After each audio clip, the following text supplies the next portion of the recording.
Hello and welcome everyone to this video on multi-line workflow container element and step type, loop, until, and container operation by ZaranTech. But before we begin, make sure to subscribe to our ZaranTech YouTube channel and hit the bell icon to never miss any update from us.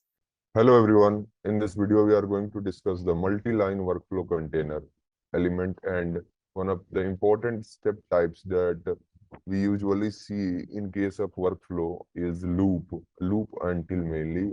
And we will discuss one of the more important topics, that is container operation with a real-time scenario. So see, workflow container elements are like a variable. In case of a web programming, what we see, we use variables to store data at the runtime. So it's similar to that. In case of workflow, container elements are like a variable where we can store a single element at a time, and we can use them to pass data to our agents at the runtime. Now suppose we are required to pass multiple values in a single go. So how will you do that? So suppose in a single go, you are required to pass multiple values, and which we can store multiple records. So for that purpose, what we do here is we mainly use the concept of internal table. So to achieve that kind of requirement, we have to go for multi-line workflow container. So in case of workflow, what it has done is it provides us a multi-line workflow container element, in which what we can do, we can store multiple records and we can iterate them and we can send them to various users whom we want. So for each of the value, it is going to trigger a separate work item to the agent. This is the most important thing that we need to understand in case of multi-line workflow container element, that for each of the value, it is going to trigger a separate work item to the agent.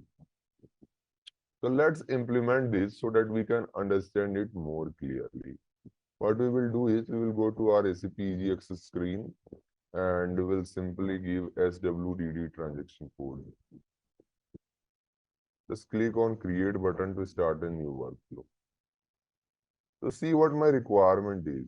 I've got some materials, mainly material numbers, and some material numbers, it is more than one. So we will have to go for multi-line workflow container here. And what I want is for each of the material, a particular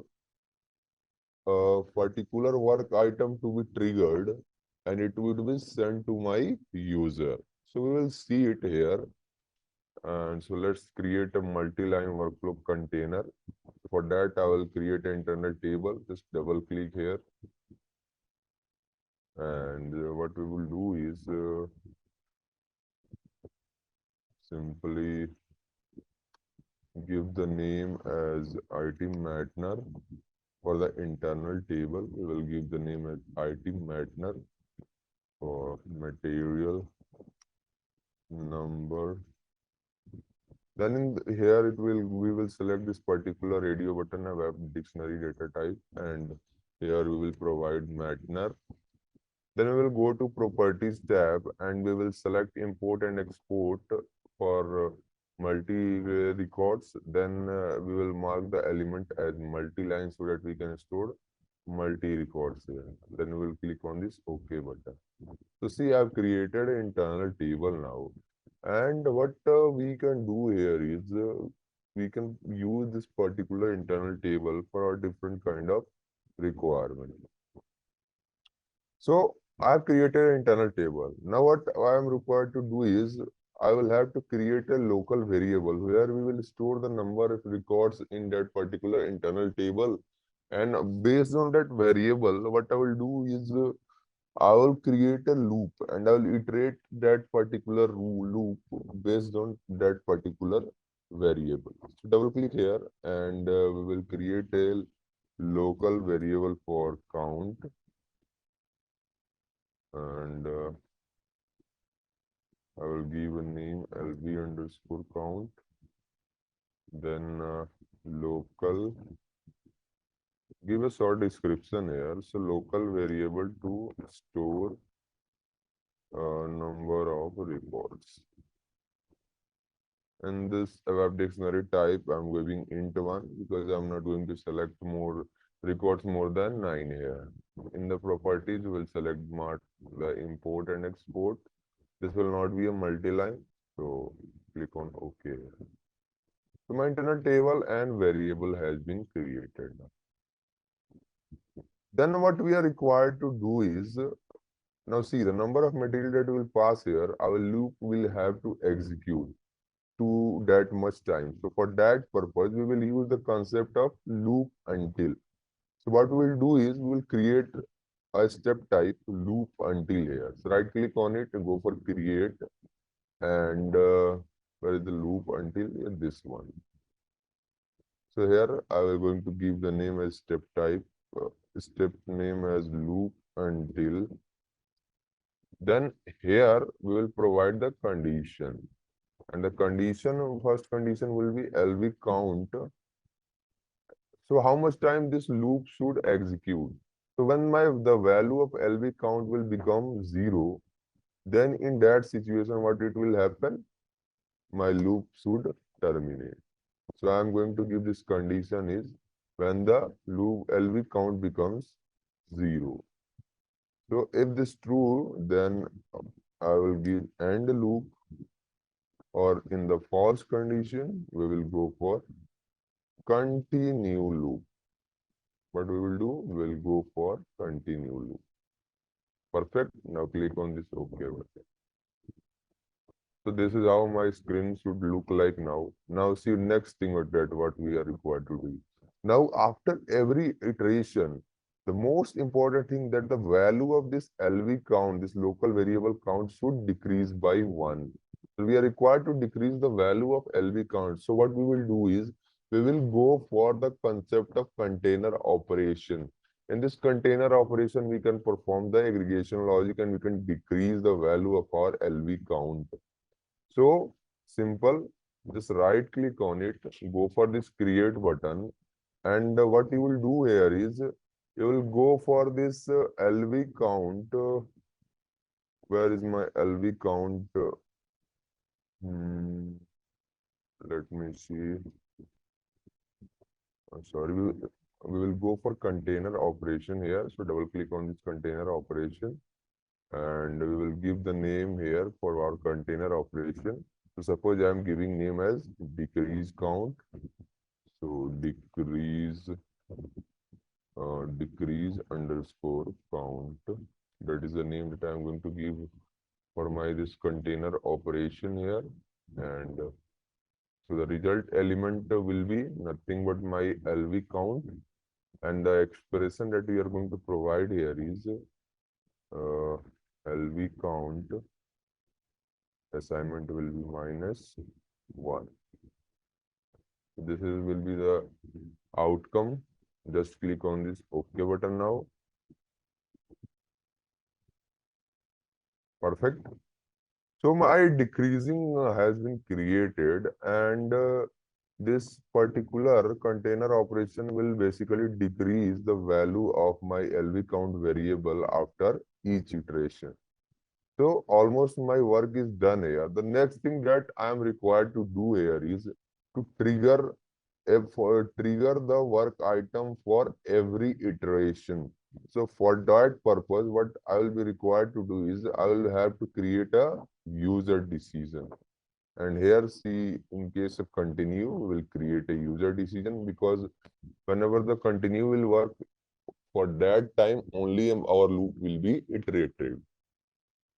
So we will create a user decision here, and user decision will be material. Just give material user decision. That will perfect. Let's choose line perfect decision. And the decision that I'm going to provide here is approve material. Approve material. Because I just want to show you that for each iteration I am going to get a work item triggered. And here the agents I'm going to assign as initiator so that it should be available for me only. Just click on this OK button. All right, so my job is done here. Almost all the things that we have created have been completed now, and we are required to activate our workflow. So we will give the name, abbreviation name, just give here the workflow, press enter. Assign the package and transport request. So see, workflow definition saved and activated successfully. Now just click on this execute button. So in case of Matner, we will give some names to some, we will store some records here. So Matner 1, and the second one, oh sorry.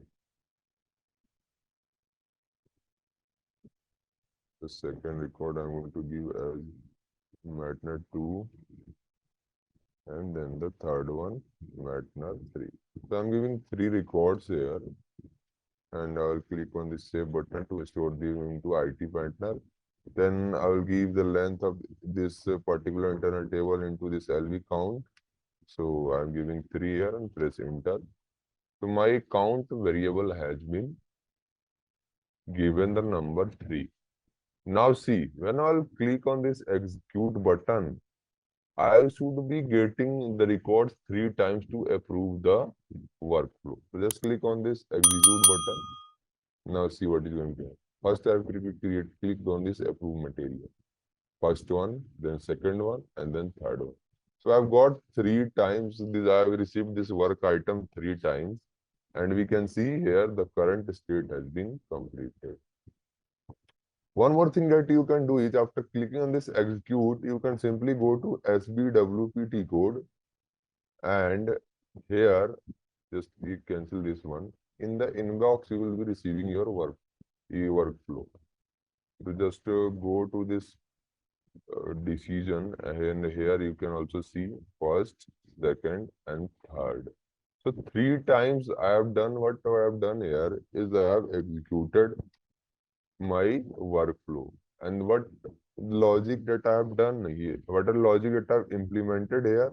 The logic was the concept of loop until and also the concept of multi-line container, that we can store multiple records in our container, and based on that, what we can do is we can execute our workflow for that number of time, and we can send the work item to our user for that number of time. So this is one of the important concept that we have discussed here about the multi-line workflow container element and step type. So using this thing, we can implement any kind of logic and any kind of requirement in case of workflow. So for suppose we have got 10 records, and for each record you want to send a work item to different agents. So you can use this concept, and you can assign your work, you can assign the work item to your agents for each iteration. This is all about our multi-line workflow container element, and 2 step types that we discussed here was loop, until, and container operation. So thank you very much.